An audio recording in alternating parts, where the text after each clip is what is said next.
Good evening. I'll now call the city council meeting for Tuesday, October the 18th to order.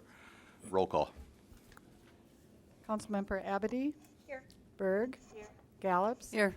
Johnson is absent. Mattson? Here. Schoblum? Here. And Mayor Robinson. Here. All please stand for the Pledge of Allegiance. I pledge allegiance to the flag of the United States of America and to the republic for which it stands, one nation, under God, indivisible, with liberty and justice for all. Good evening, everyone. Welcome to our second city council meeting for October. At this time, the chair will take a motion to approve the agenda as submitted. So moved. Second? I have a motion by Lynn, second by Cedar. Any further discussion? All those in favor? Aye. Opposed? Carries. That moves us on to public input this evening. Citizens may speak to issues not on the agenda. Before speaking, please give your name and address for the minutes, and please limit your comments to 3 minutes. Is there anyone wishing to address the council under public input?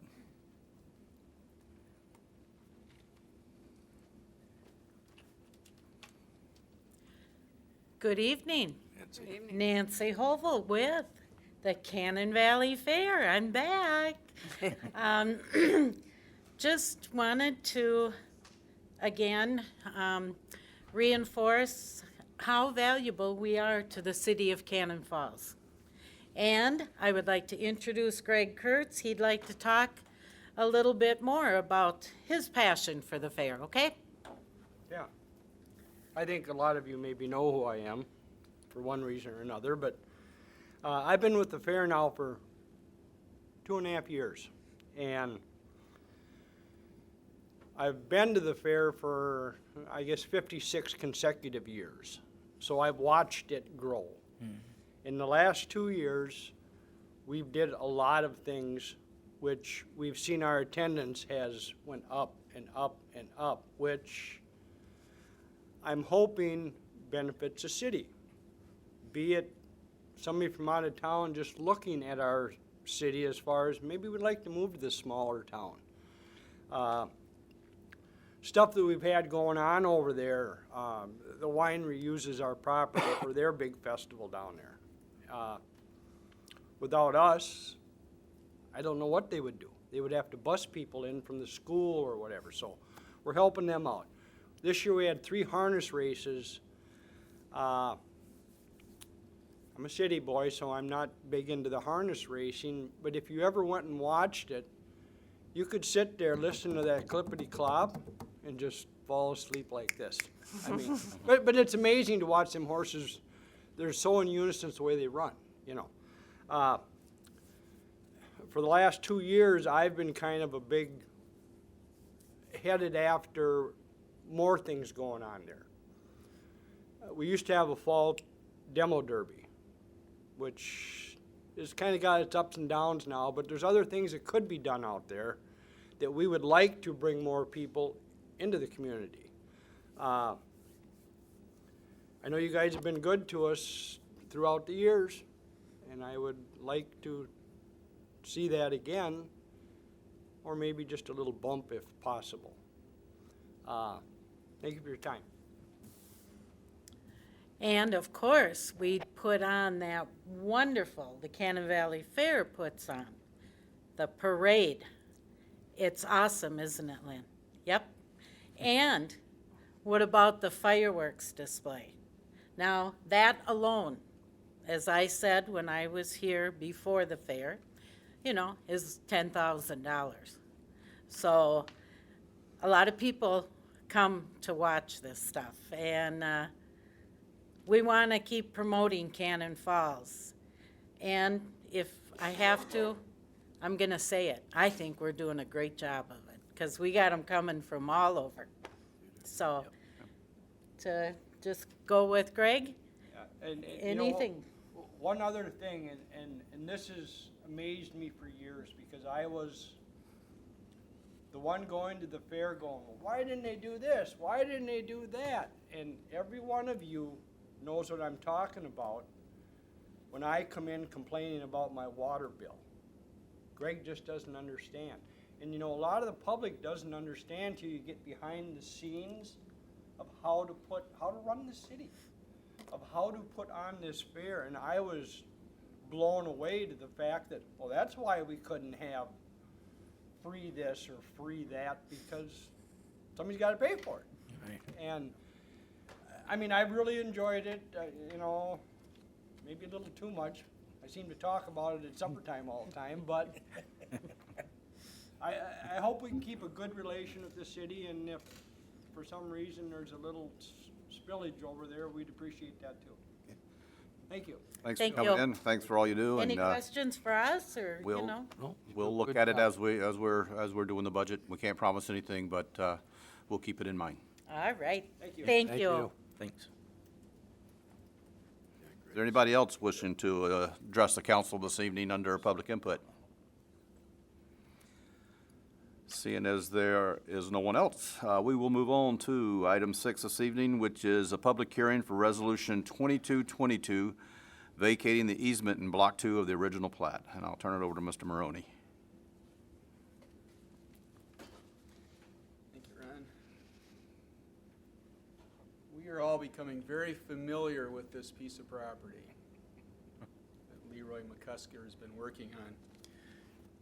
Previously, I've been here on behalf of Leroy McCusker to hold a public hearing, conduct a public hearing with the city council to vacate other easements, other encroachments that exist on the property near Leroy's home here north of Water Street. With Attorney Burkhart representing Leroy McCusker, as he did his title review, he found yet one more easement that was placed back in 1963 across lots 3 and 4 through what was or currently is former railroad property. So there was a plan apparently back in 1960s, 1963, to install a sanitary sewer in that particular location. We don't have a sewer in that location. At this time, we have no plans for sanitary sewer to be constructed in that location. The sanitary sewer is north of here. So there appears that there's no public need for this particular easement at this time. So in order to vacate the easement, the City Council needs to conduct this public hearing this evening, and if you choose to vacate it, there is a resolution, corresponding resolution that will do that. Thanks.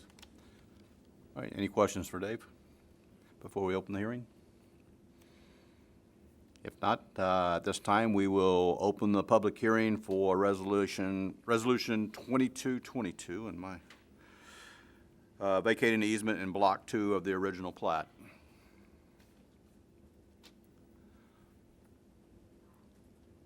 Is there anyone wishing to address the City Council under Resolution 2222 for the public hearing?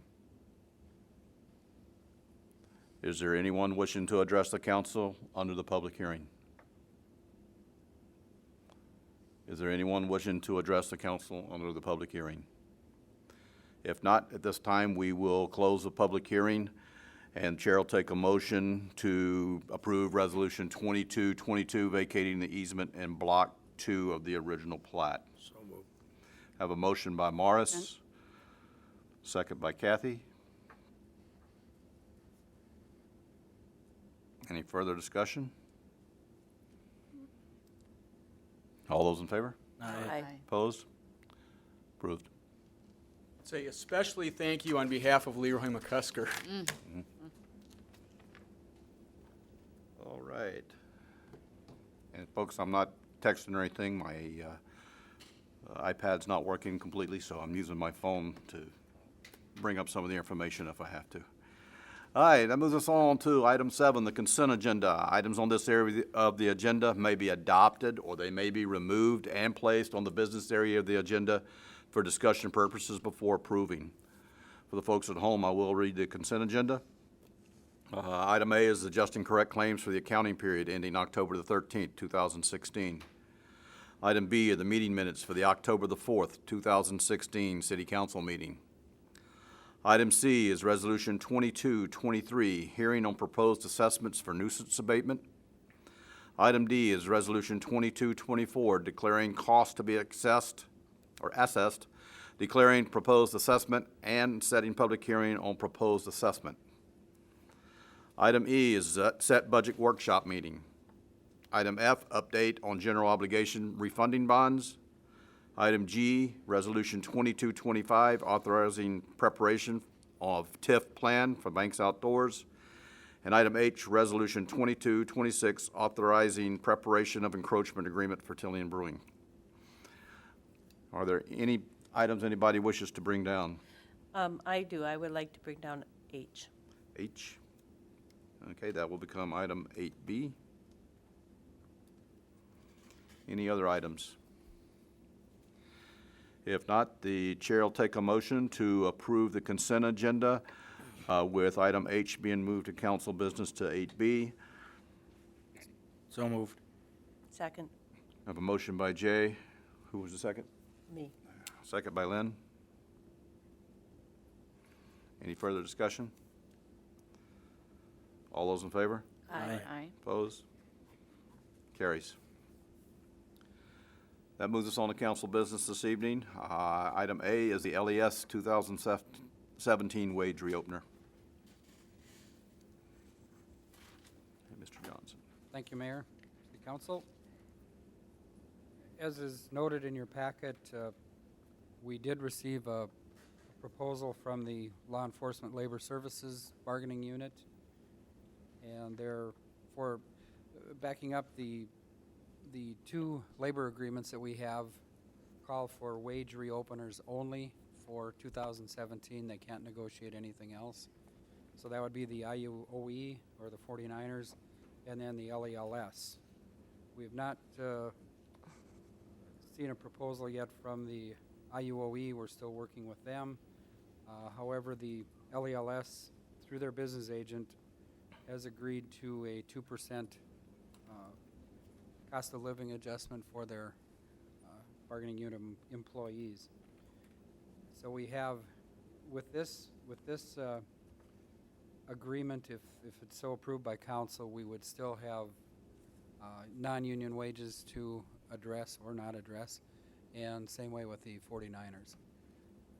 The Personnel Committee met prior to this meeting and did recommend the approval of the 2% COLA for the LELS. So, does that mean that it's been approved already as far as they're concerned for us, or are we discussing that right now? We are then? discussing that. We're discussing that. Right. Okay, It would mean that if we were to approve it tonight, then that 2% would go into effect for the police department and basically for all employees across Okay. the board, because once you negotiated a certain percentage, pretty much you've negotiated already that across so the it has board. nothing to do with the unions.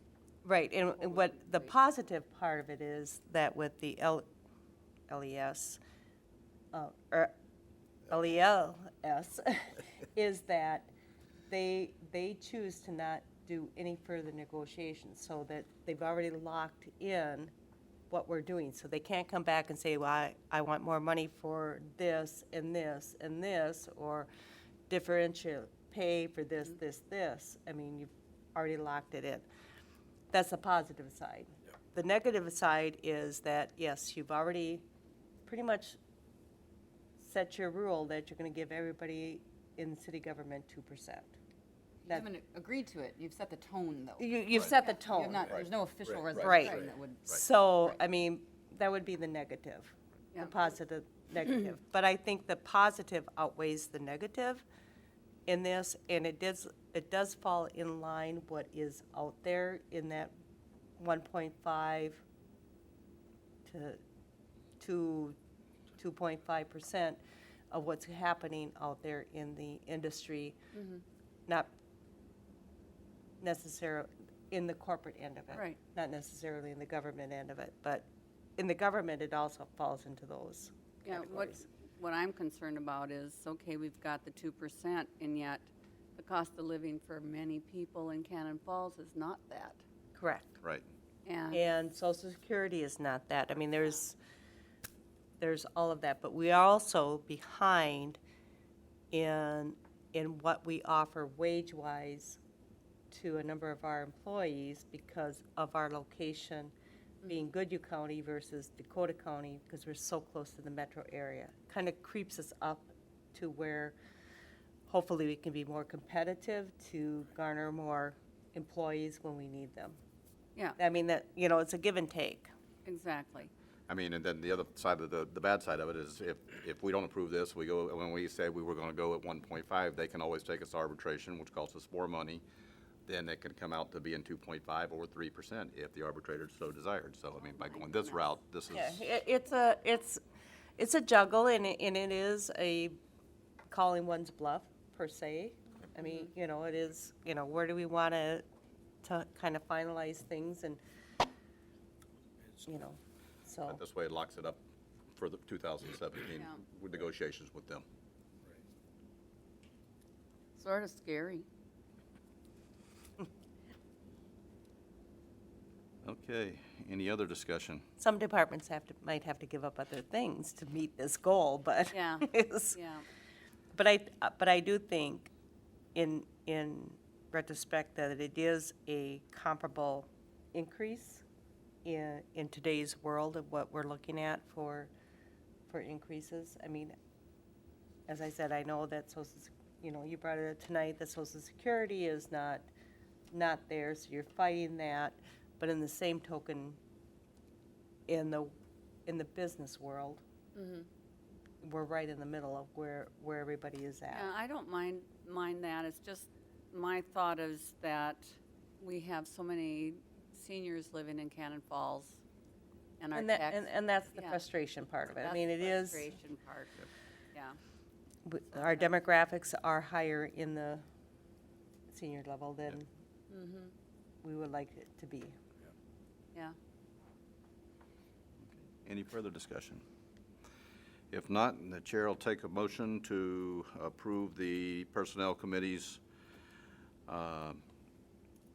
recommendation to approve the 2% cost of living adjustment for LELS. So moved. Seconded. A motion by Lynn, second by Cedar. And I would also like to add that the whole time that I negotiated in several contracts with unions, with the city unions per se, we were never below 3%. So 2% I think is a bonus. So, All right. All those in favor? aye. Opposed? Okay, it's approved. Moves us on to item 8B, which is Resolution 2226, authorizing preparation of encroachment agreement for Tillian Brewing. Yep, I had that brought down because I had a couple questions in regards to, I couldn't quite tell on the map exactly where that cooling unit was going to be. And the second part of it was that, is there going to be any kind of, I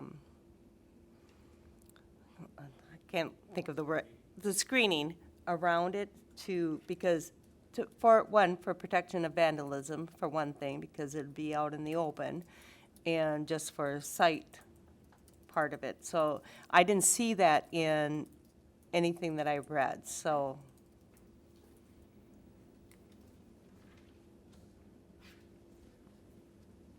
Try to describe as best I can with this map, and I know it's not the clearest. But maybe with the benefit of this map and their preliminary floor plan for the building, I can kind of get you at least close to where the chiller would be. And typically we would like to see a legal description too. This is a relatively small piece of equipment, 4x7, 4x10. So it's not a big piece of equipment, and if we go ahead with the encroachment agreement, we do want to pinpoint more specifically exactly the location on the property that it would sit. But here is the west wall of the brewery. Here's the falls in this location. This is Veterans Lane here. Yeah. So That's right. kind of on the northwest corner of this wall is where the chiller would be placed. This won't help you much more than that, but here's the entrance to the building. This is Mill Street here. This would be the entrance in its current location of that building. And the way that they've got it laid out, this is the brewery along the west side of the building, and then here's that chiller, the piece of equipment Okay. here. So it's along the west wall, and we'll need to pinpoint Somewhere in there. where that- Okay, where that that's, does. I assumed that's where it was, but I couldn't Right. quite tell. And then with regards to the screening issue, yes, the encroachment agreement would contemplate screening for that particular piece of equipment. But I also want to mention to the council, the other request that Tillion's been talking with me about, that we won't be handling tonight, but probably be handling next year, is the city of Cannon Falls owns the property right adjacent to the west wall of the building, including Veterans Lane. There's that triangular, partly blacktop, partly grass area. The city owns all that, and Tillion does have in their plans, or at least in their thought process, they'd like to come back to the city and ask for perhaps even an encroachment beyond this, where the chiller is going, to be able to use this as a bike parking area, as a you know, a general plaza area for folks that would be using the brewery itself. And that's going to be a discussion at a later day, but I think in the event we went down that path ultimately with them, then their request could be either an encroachment agreement across all of our property, including the chiller, or they could come back and make an actual request to either purchase or have that property deeded back to them. So we'll have to look at that in 2017, but they needed at least an encroachment agreement to move forward with the equipment on the chiller at this point. So in the agreement, I didn't see anything in regards to the screening, and I guess I would like to have that added on to it, Right. because I think that's important to have that. So that was my main concern. Okay? So, you know, And there isn't an agreement yet. So the Right. agreement would be drafted and it would come back, but we can add that provision in Okay. there and make sure there's a provision for it. so I would like to Yep. make sure that that's added on Now, there, because I, Veterans Lane, that's not gonna be up there anymore, right? In the it future? would still be Yeah, I there. mean, I think in the future, we'll look at closing that off Yeah. and making it Veterans Path and closing it off the vehicle traffic, because it's just gonna be an eyesore and a problem for the brewery, with traffic going in and out of there like that.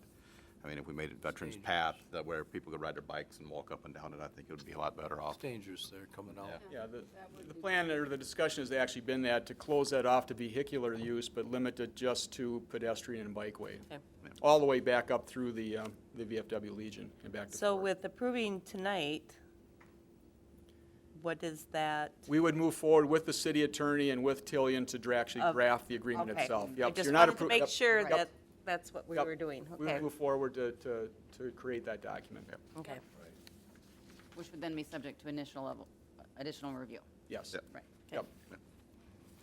So, with that being said, Chair will take a motion to approve Resolution 2226, authorizing the city attorney to prepare an encroachment agreement to allow placement of the equipment on city-owned land. So moved. Second. Motion by Kathy, and a second by Lynn. All those in favor? Aye. Opposed? Carries. All right, anything else on council business? I don't think so. All right. We'll go to reports. Staff, Mr. Maroney. I have nothing more at this time. Thank you. Thanks, Dave. Chief? Couple of things. Obviously, it's been a very hectic few weeks for us. But shortly, we have one hectic night coming up, which will be October 31st, Halloween evening. There will be the Trick or Trot event downtown with the Chamber in the afternoon. And then, of course, we'll have the neighborhood trick-or-treating occurring in the evening. Just want to remind people, including parents who may be driving their kids around trick-or-treating, watch out for other trick-or-treaters on the road. Not all of them wear a reflective vest because, their costume isn't very conducive. They don't want to distract from the appearance. And just be safe that night. We haven't had any problems in the past, but we always want to provide that reinforcement to just be aware and watch for people and kids darting out in front of cars that night. They get pretty excited. That's all I have. Thanks. Thank you. Cedar? Nothing, thank you. Actually, I had a couple items, but unfortunately, Tom's not here, and unfortunately, I will not be at the Public Works meeting on the 1st. So a couple things. He did send out an email in regards to that. We have the male and female Yep. swan in place down at the park, and they're looking for, which they haven't decided how to go about it yet, so I'll leave that up to Tom, but how we're going to name the swans. I also have a couple items that I wanted to make sure were on the Public Works agenda, and hopefully we'll have a quorum, since I won't be there. But the one was addressing our sidewalk policy, because I've had a couple calls in regards to that and replacing sidewalks and who's responsible for what, and in addressing that. And the other one is more of a safety concern, and mainly because I'm more attuned to it, because my mother is at Twin Rivers, and I don't know how the state addresses this because it's on Highway 19, but it would be nice to have some kind of crosswalk across from Twin Rivers in their main entrance, because there's a lot of people that park on the other side and they're walking across that. I don't know how that deals with the DOT and MnDOT and all that kind of stuff, but I've noticed in other communities that they have either a flashing light that says, watch out for pedestrians, or they have the white stripes, and the thing that says Minnesota law is that you stop for pedestrians. But I know there's been some very close calls there between their staff and people that are visiting in that area. So I would like to see that addressed as well. And I know that we're working on something further down from there towards the east, but that is, I cannot tell you, first of all, it's terrible to come out of Twin Rivers because of the traffic. But then if you're a pedestrian, it's that much worse. So I would like to see if we can research that as well. We had some conversations with MnDOT shortly after. We had a pedestrian that was hit there. Yeah, this summer. No, before that. I'm thinking now probably about 18 months ago. Okay. It was December to January time frame, you know, because it was early dark, that type of thing. You know, MnDOT has essentially said we can, you know, request permits for doing pretty much anything we would want at our cost. They won't pay for anything. They are not happy with mid-block crossings, and I don't believe their front entrance lines up with the intersection. So No, it does. I mean, there's the street right across from them. So that, I guess I'm just going by memory. I Yeah. don't remember if that lined up, you know, in direct correlation to where the intersection of, would that be 8th, I think. I don't, yeah, can't remember, but. But, you know, certainly can be something that could be looked into more. I think public. But Works even the should white do that. striping, I can't imagine, even if it was our cost, would be that expensive to do? And a sign that says, watch for pedestrians. I mean, Well, the sign again requires additional components because it's MnDOT's right away. Yeah. So Well, we have to, whatever they will exactly, permit. and I realize that. That's why I wanted to at least research it, because I've seen more and more issues, and maybe because my mother is there that I notice it certainly- more, but We certainly could get the ones you see sometimes in the middle of the road. I was just gonna they say, can can we just- get at least the ones in the middle of the They road? can disappear when MnDOT yells at us. We're pulling for a while, and then they may show back up. I'm not sure how that happens. Sign fairies I don't may know what you do that, mean. but anyways, I would like it to be addressed at the Public Works meeting coming up, since Tom is I not think that here. would be the appropriate place to start. Yep, thank you. That's all I had. I have nothing. Jay? Chicken ordinance, and not for my benefit either. I've had many people asking me about it again. That is scheduled for zoning, and Dave, when is the date? Planning Commission, look at that again Or on planning. November 14th. It's in work. Seems like it's getting dragged out to me, but Well, more than, it's in work. I mean, I know that for a fact. The problem is the last time it was there wasn't a quorum, and Yeah. it's going to actually require some amendments to the zoning Yep. for exemptions from the number of outbuildings. So it needs to go back into them when they have a quorum. yeah. Have you, or what's the latest on the state for down by the stoplights you know, for the solid line or fog line or whatever? They told me that they were planning it into this year's painting. I don't know, I can check with their engineer and see what this year means to them. You know, for me, that would probably be, well, you know, the road isn't frozen yet, but, you know, to them it might be something different. Yeah, I'll that's check. all I have, so. Okay.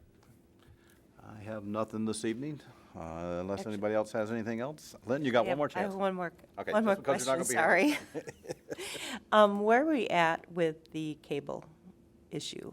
Oh, that's another, yeah, I was just asked about that too. The, our consulting attorney, Bob Vose with Kenny and Graven, is working with 3 different companies. They will be submitting something to him towards the end of October. Okay. So we would expect to hear back in mid-November, I would December? hope that we may have a draft agreement or a proposed agreement for council, perhaps even in November. Okay. Yeah, we had a meeting and the other company, I won't say the name, that's here. We had Medicom Frontier and the Anyway, they, Winona yeah, group. but- HBC. Mediacom didn't want to put any money up front. They didn't want to do a bunch of, like, down at the football field and the school. I mean, they were bucking everything. So we kind of put into the contract through the attorney, so Okay. we'll get some upfront money and stuff like that, so keep us alive. That was all sorry. That's okay. Anybody else? Cedar, did you think of anything? No. Okay. Well, who's responsible for trimming the lilac bushes next to the Historical Society? Do you know what I'm talking about? The museum. Is that city? That's not city. No, it's that private, private? That's I think private, I think private. it's a private property. That's all. All right. Other than that, I have anything? If not, Chair will take a motion to adjourn. So moved. Second.